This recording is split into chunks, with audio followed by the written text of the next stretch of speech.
வீடியோக்குள்ளே போகிறதுக்கு முன்னாடி SBO டிஜிட்டல் மார்க்கெட்டிங் பற்றி பார்க்கலாம். And also this video sponsored by SBO digital marketing. And இந்த பிளாட்ஃபார்மில் நீங்கள் வந்துட்டு ரொம்ப ஈஸியாக ஏர்ன் பண்ணலாம். அண்ட் ஆல்சோ ரொம்ப செக்யூராக இருக்கும் இதில் ஏர்ன் பண்ணுறதுக்கு. இதை பார்த்தீங்கன்னா ஃபுல் டீட்டெயில்ஸ் வேணும்னா உங்களுடைய நேம் அண்ட் குவாலிஃபிகேஷனை நான் சொல்கிற வாட்ஸ்அப் நம்பருக்கு சென்ட் பண்ணுங்கள். 9941041660. ஸோ இதுக்கு நீங்கள் வாட்ஸ்அப் பண்ணிங்கன்னா இன்ஸ்டண்ட்டாக உங்களுக்கு இதை பற்றின டீட்டெயில்ஸ் கண்டிப்பாக கிடைக்கும். அண்ட் இந்த சான்ஸை மிஸ் பண்ணாதீங்க. இதை பற்றி இன்னும் நிறைய தெரிஞ்சுக்கணுன்னா டிஸ்கிரிப்ஷன்லையும் லிங்க் கொடுத்துருக்கேன். மறக்காமல் நான் சொன்ன வாட்ஸ்அப் நம்பருக்கு நீங்கள் மெசேஜ் பண்ணுங்கள். ஸோ இப்போ வாங்க வீடியோக்குள்ளே போகலாம். ஸ்கிப் பண்ணாதீங்க. பெரிய தப்பு. தினம் 300 ரூபாய் சம்பாதிக்க அரிய வாய்ப்பு. இன்ஸ்டாகிராம், ஃபேஸ்புக் பயன்படுத்த தெரிந்தால் போதும் content post and content publishing மூலமா தினம் 300 ரூபாய் சம்பாதிக்கலாம். இந்த வேலை செய்ய 5 நிமிடம் போதும். Work training support, group communication support, all language customer live chat support, முக்கியமா சொந்தமா ஒரு பிசினஸ் ஸ்டார்ட் பண்ற அளவுக்கு உங்களால கற்றுக்கொள்ளவும் முடியும், சம்பாதிக்கவும் முடியும். இந்த வேலை வாய்ப்பு வழங்குவது 5 வருடத்திற்கு மேல ரன் ஆகிட்டு இருக்க நம்ம தமிழ்நாட்டு company school of business organisation private limited. மேலும் விவரங்களுக்கு டிஸ்கிரிப்ஷன்ல கொடுத்திருக்க நம்பருக்கு வாட்ஸ்அப் பண்ணுங்க. தீபாவளி ஸ்வீட்ஸ் அண்ட் ஸ்நாக்ஸ்லயே ரொம்ப சுலபமா செய்யக்கூடியது இந்த ஓலை பக்கோடா தான். சட்டுன்னு 10 நிமிஷத்திலேயே மாவு ரெடி பண்ணி ரொம்ப சுலபமா இதை செஞ்சிடலாம். ஒரு 10 நாள் வரைக்கும் கூட ரொம்பவே நல்லா இருக்கும். நல்ல கிறிஸ்பியா முறுமுறுன்னு ஓலை பக்கோடா இல்லைன்னா ரிப்பன் பக்கோடா எப்படி செய்யலாம்னு வாங்க பார்க்கலாம். முதல்ல ஒரு பாத்திரத்துல 2 கப் அளவுக்கு அரிசி மாவு எடுத்துக்கோங்க. கடையில வாங்கின அரிசி மாவு தான் இன்னைக்கு நான் எடுத்திருக்கேன். இப்ப இது கூட 1/2 கப் அளவுக்கு கடலை மாவு சேர்த்துக்கோங்க. அடுத்து ஒரு மிக்ஸி ஜார்ல 1/2 கப்புக்கும் கொஞ்சம் கம்மியா பொட்டுக்கடலை சேர்த்துக்கோங்க. இப்ப இந்த பொட்டுக்கடலைய நல்ல பவுடரா அரைச்சு எடுத்துட்டு வந்துடலாம். அரைச்ச இந்த பொட்டுக்கடலை மாவை ஒரு சல்லடையில சேர்த்துக்கோங்க. இப்ப இதை நல்லா சலிச்சு எடுத்துக்கலாம். இப்ப பாத்தீங்கன்னா மாவு நல்லா சலிச்சு எடுத்தாச்சு.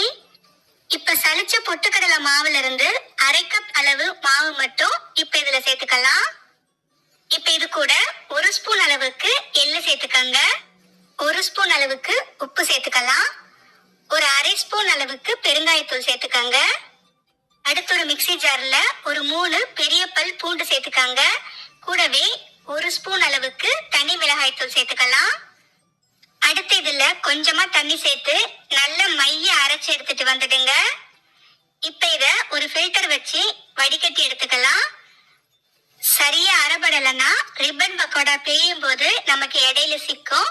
அதுக்காக இந்த மாதிரி வடிகட்டி எடுத்துக்கிட்டீங்கன்னா உங்களுக்கு அந்த பிரச்சனை இருக்காது. அதுக்காகத்தான். இப்ப நல்லா வடிகட்டி எடுத்ததுக்கு அப்புறம் ஒரு 3 டேபிள் ஸ்பூன் எண்ணெய நல்லா சூடு பண்ணி இதுல சேர்த்துக்கோங்க. எண்ணெய் நல்லா சூடா இருக்கணும். எண்ணெய்க்கு பதிலா உங்களுக்கு பக்கோடா இன்னுமே சாஃப்டா வேணும்னு நினைச்சீங்கன்னா ஒரு 1/2 டேபிள் ஸ்பூன் அளவுக்கு பட்டர் சேர்த்துக்கோங்க. இப்ப இது எல்லாத்தையும் சேர்த்து நல்லா கலந்து விட்டுக்கலாம். கையாலேயே எல்லாமே சேர்ந்து வர மாதிரி ஒரு முறை பெசரி விட்டுக்கோங்க. அடுத்து இதுல கொஞ்சமா தண்ணி சேர்த்து சப்பாத்தி மாவுக்கு பிசைற மாதிரி கொஞ்சம் சாஃப்டா பிசைஞ்சு எடுத்துக்கோங்க. தண்ணி பாத்தீங்கன்னா சுடு தண்ணி எல்லாம் சேர்க்கணும்னு அவசியம் இல்ல. நார்மலா பச்சை தண்ணி சேர்த்தாலே போதும். கொஞ்சமா சேர்த்து நல்லா சாஃப்டா இந்த மாதிரி பிசைஞ்சு எடுத்துக்கோங்க.